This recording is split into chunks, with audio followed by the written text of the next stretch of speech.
থাকলেই তোমার মুখে আমি লাথি মারি, জিন্দেগিতে তুমি আমার দোকানে অন্তত আর ওঠার সুযোগ পাবে না আমি যতদিন বেঁচে থাকবো।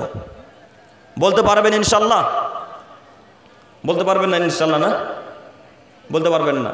আপনি এখন বলতে চাইছেন দোকানে বিড়ি গুটখা না থাকলে কাস্টমারই হবে না, তাই তো? তাহলে আপনি তাকদীরকে বিশ্বাস করেন না।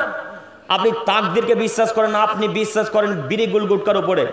তাহলে আপনি বলতে চাইছেন বিড়ি গুটখায় আমাকে খাওয়াচ্ছে, বিড়ি গুটখায় আমাকে পড়াচ্ছে, তাই তো? অথচ তাকদীরের মালিক কে? আল্লাহ। আল্লাহ নবী সাল্লাল্লাহু আলাইহি ওয়াসাল্লাম বলেন কাতাবাল মাকাদিরুল খালায়েক ক্বাবলা আন ইয়াখলুকাস সামাওয়াতি মিন 50 আলফ সানা। পৃথিবীর মানুষ শোনো, পৃথিবী সৃষ্টির 50,000 বছর পূর্বে মানুষের ভাগ্য লেখা হয়েছে।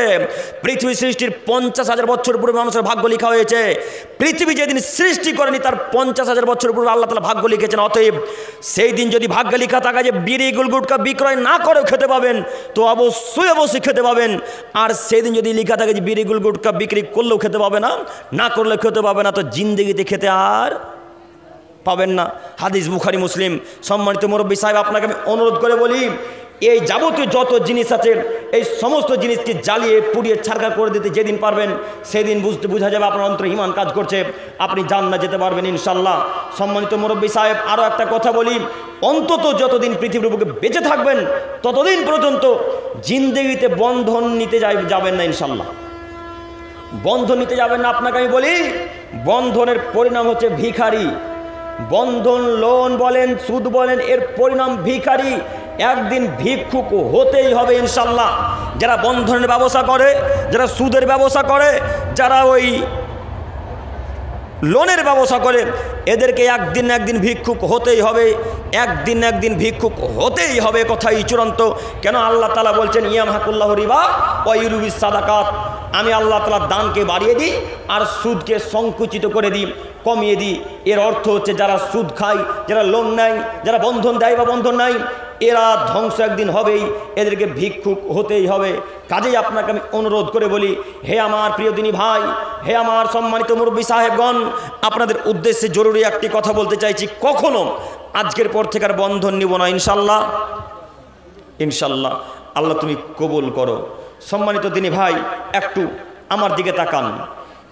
ইসলাম আধুনিকতাকে নিয়ে আসাতে 1 ইঞ্চি নিষেধ করেনি। আধুনিক মানে সময়ের সাথে সময়কে মিলিয়ে চলা, তাই না? আধুনিক মানে সময় উপযোগী হয়ে চলা, সময়ের সাথে সময়কে মিলিয়ে চলা। ইসলাম এই কথা বা এই নির্দেশ 1 ইঞ্চি বাধা দেয়নি যে আপনি ইসলামের মধ্যে নতুন কিছু প্রবেশ করাতে পারবেন না, এটা ইসলাম বাধা দেয়নি। তবে যতক্ষণ পর্যন্ত আপনি শরীয়ত বিরোধী না কাজ করবেন ততক্ষণ পর্যন্ত আপনাকে ইসলাম বাধা দেয়, ততক্ষণ পর্যন্ত আপনার ইসলাম পক্ষে আছে। আর যখনই আপনি শরীয়ত বিরোধী কাজকর্ম করবেন, ইসলামের মধ্যে নতুন কিছুর উদ্ভব ঘটাবেন, তখন শরীয়ত আর আপনাকে প্রাধান্য দিবে না, তখন আপনাকে ছুঁড়ে ফেলে দিতে হবে। একটু আপনাকে দেখাই, শুধু যে আলেম ওলামা ইকরামগণ আধুনিকতাকে প্রাধান্য দিয়েছেন এ কথা ভুল। শুধু যে আমরা জেনারেল বা আমাদের মতো জেনারেল যারা মানুষ আছে, অনেক যারা মানুষ আছে তারাই আধুনিকতাকে প্রাধান্য দিয়েছে এ কথা ভুল। বরং সর্বযুগের সর্বশ্রেষ্ঠ রাসূল মুহাম্মদ সাল্লাল্লাহু আলাইহি সাল্লাম তিনিও আধুনিকতাকে প্রাধান্য দিয়েছেন। তিনিও আধুনিকতাকে প্রাধান্য দিয়েছেন। কিভাবে? একটু আপনাকে দেখাচ্ছি আধুনিকতাকে কিভাবে তিনি প্রাধান্য দিয়েছেন। যখন গাজওয়ায়ে আহজাব অর্থাৎ খন্দকের যুদ্ধের সময় যখন আরব গোত্রের মানুষেরা, আরবের লোকেরা যখন মদিনাবাসীদের উপর আক্রমণ করার জন্য ফন্দি আঁটলো, একটু আমার দিকে তাকান।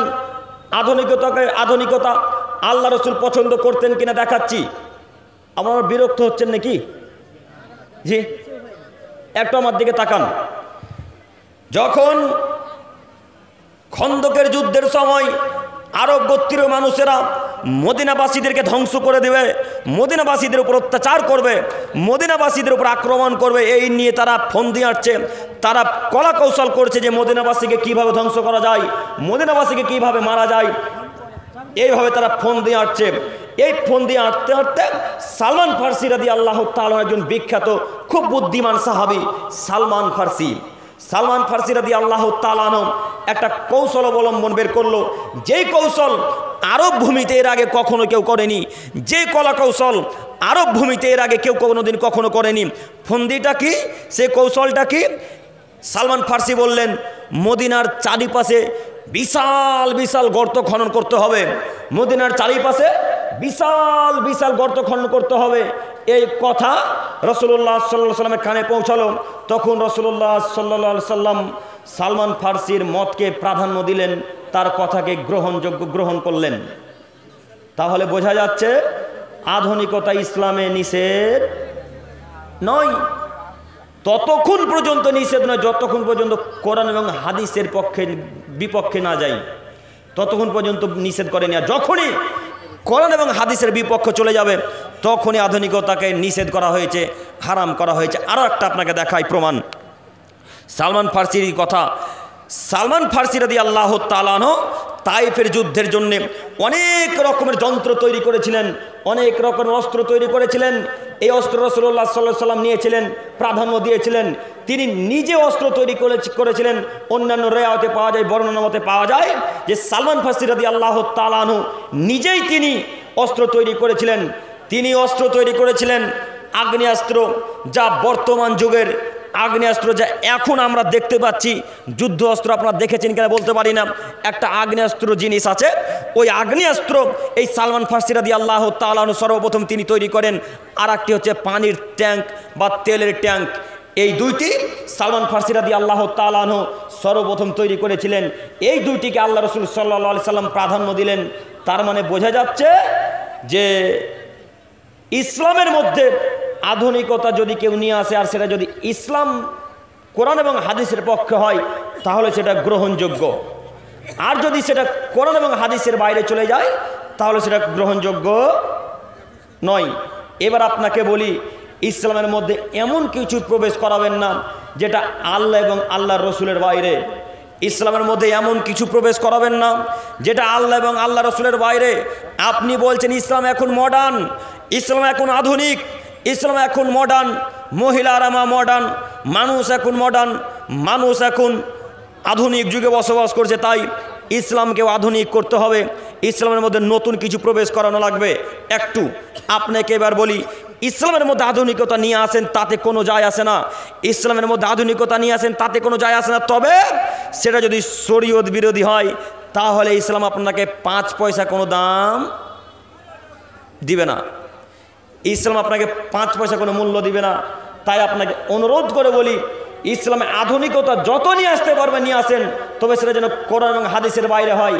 তাই আপনার হুজুর বলছে ইসলাম এখন মডার্ন, মানুষ এখন মডার্ন, তাই মডার্ন ইবাদত করা লাগবে, নতুন নতুন ইবাদত করা লাগবে। তাই তো আপনার হুজুর কবর জিয়ারতের পরে একত্রিত হাত তুলে মোনাজাত করা তৈরি করে